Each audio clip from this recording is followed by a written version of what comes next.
बार बार जन्म पुनि मर के, फेरा लख 84 फिर के, आया मानुष दे को धर के, ओ मेरी काटो 84 की पांव शरण में लीजिए जी। शरणे आयु पढ़ा गुरुदेव, ज्ञान मुझे दीजिए जी। अगर कोई समझने वाला हो, आपने जो सत्संग में पेश किया मसाला, वो सब था उसमें। अगर समझने वाला हो तो सत्यवादवासी, ये वार्ता चल रही है, ये सब थी उसमें। सत्यवादवासी। आगे क्या कहा? जय। तुम गुरु श्रोत्रेंद्रिय बर्मा वेता, तुमसे छिपा नहीं कोई जेता, माया जीव इसका तत्व मुझे बतलाइए जी। ये ईश्वर जीव क्या है? क्या है ये पंपाड़ दिख रहा है जो? अरे खात्मा करना पड़ेगा ईश्वर का भी। जय।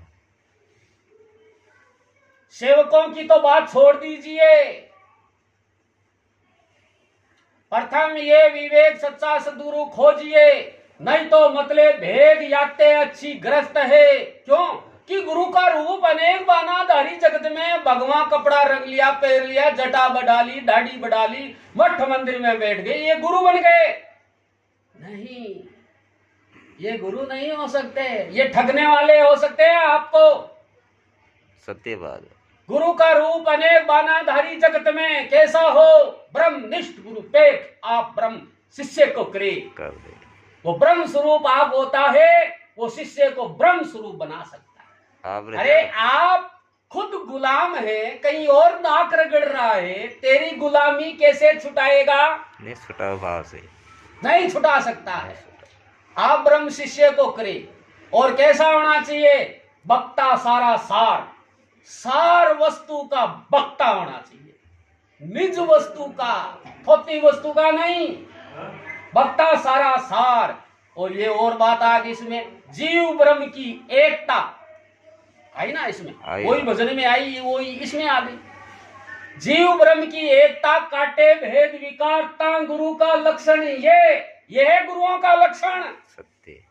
कोई 5 मीटर कपड़ा पहनना गुरु का लक्षण नहीं है, दाढ़ी मूछ मुड़ा लेना गुरु का लक्षण नहीं है, घर त्याग करके मठ मंदिर में बैठ जाना गुरु का लक्षण नहीं है। बाद में वहां भलाई गैर औरत को ही बिठा ले, अपनी औरत को कहे ये नरक की खान है, ऐसा भी नहीं चलेगा। अरे त्याग ग्रहण का है अभिमानी जब ले ज्ञान ना होई, केवल ज्ञान आत्म अनुभव से, जहां त्याग ग्रहण नहीं कोई। जिस स्थिति में हो, जहां हो, किस वेशभूषा में हो, कोई मायने नहीं रखता, लेकिन आप आत्म स्वरूप की प्राप्ति कर सकते हो।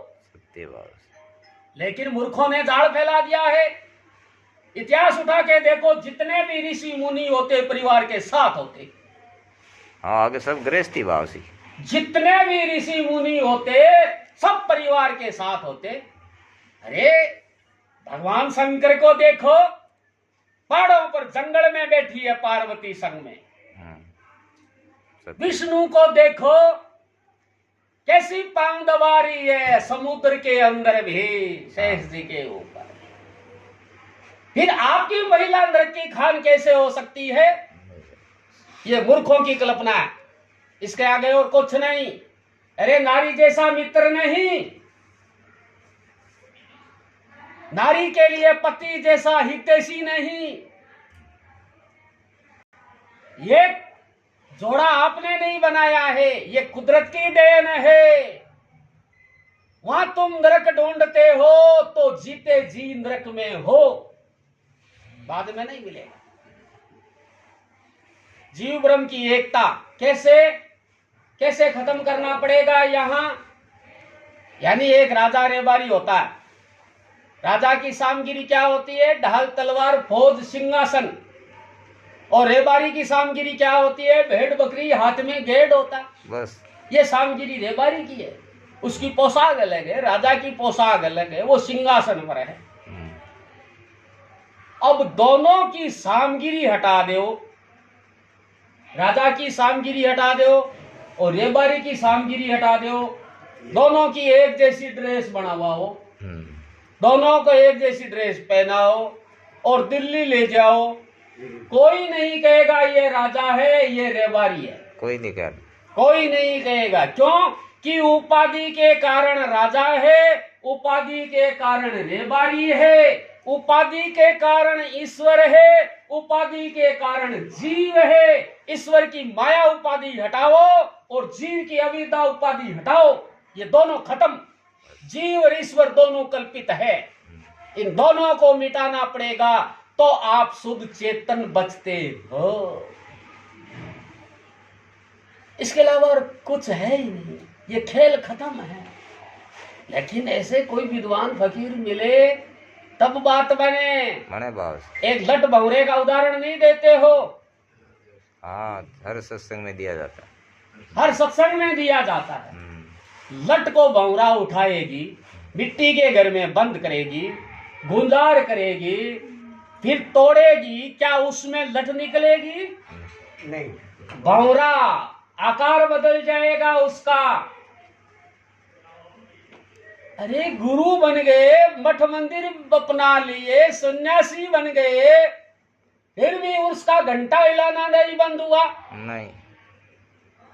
सन्यासी सो ब्रह्म में खेले, सरगुण में सुरता नहीं मेले, निर्गुण हो निरंतर वास, जब आधिगर तू ले संन्यास। संन्यास लेने का अधिकार जब ही हो सकता है जब तुम्हारी वीरती अपने स्वरूप में लग जाए, उससे पहले आप संन्यास नहीं ले सकते हैं। हरि राम वैरागी गुद्दड़ गादी के महापुरुषों ने हरि सागर में ये लिखा है, नहीं लिखा है? लिखा है ना? तो ये सिद्धांत धारण करना पड़ेगा। अगर ये नहीं धारण करोगे तो कोई सत्संग आपको लाभ नहीं दे सकता।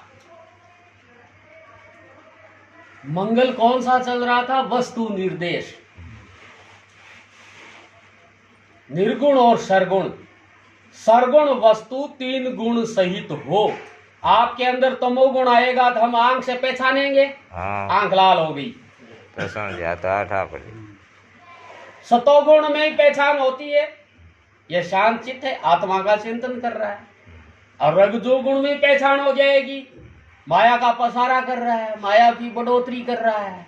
ये तीनों गुणों की पहचान है। अब ये तीन गुण इसमें हैं, इसको चलाने वाला वो निर्गुण है। यह वस्तु निर्देश का अर्थ हो गया। अब हम यहाँ प्रतिमा है या एक प्रतिमा किसी भी देवता की मान लीजिए, क्या ये निर्गुण है या सरगुण है?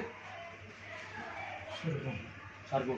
तो क्या ये आंख बताएगी तमोगुण चल रहा है? नहीं बताओ। क्या रजोगुण चल रहा है? क्या सतोगुण चल रहा है? तो ये सिद्ध हो गया क्या ये सरगुण है? तो ये सिद्ध हो गया ना ये सरगुण नहीं है। तो फिर क्या निर्गुण हो सकता? निर्गुण भी नहीं है। निर्गुण हमारे अंदर है, हम बोल रहे हैं, आंखें खोल रहे हैं, हाथ हिला रहे हैं, पांव चला रहे हैं, तो ये प्रतिमा तो न निर्गुण है न सरगुण है, नहीं है, कुछ भी नहीं है, कुछ भी ये चिन्ह मात्र है। दृढ़ दृढ़ उनसे लाभ नहीं हो सकता, इनसे लाभ नहीं हो सकता। अब शॉर्ट में ही, यानी अगला मंगलाचरण कौन सा है? वस्तु निर्देश नमस्कार। दूसरा नमस्कार का अर्थ है नमन करना, झुकना, बड़ों के प्रति पात्रता बनाए रखना। घर में दादाजी है तो उनसे ऊपर किसी भी सदस्य की आवाज नहीं जानी चाहिए, सत्य बात। उनसे नीचे आवाज रहनी चाहिए। भारत के अंदर एक राजपूत कौम है, चाहे उनका घर कैसा भी हो, लेकिन आज भी वो अपने दादाजी को कहते हैं दाता आ गए घर में। हाँ, तो एकदम शांत हो जाते हैं, शांत हो जाते हैं। दाता दाता कहते हैं। कोई भी व्यक्ति परिवार का सदस्य है वो दाता कहेंगे। चाहे भाई का लड़का भी आएगा, दाताजी का दाता कहाँ है? दाता आ गए, कितना प्यारा शब्द है। सब उसकी देन है दाता। हाँ, दाता की देन है, दाता ये है। ये नमस्कार होता है। लम्बा लेट के तो नमन कर लिया, लेकिन मर्यादा नहीं,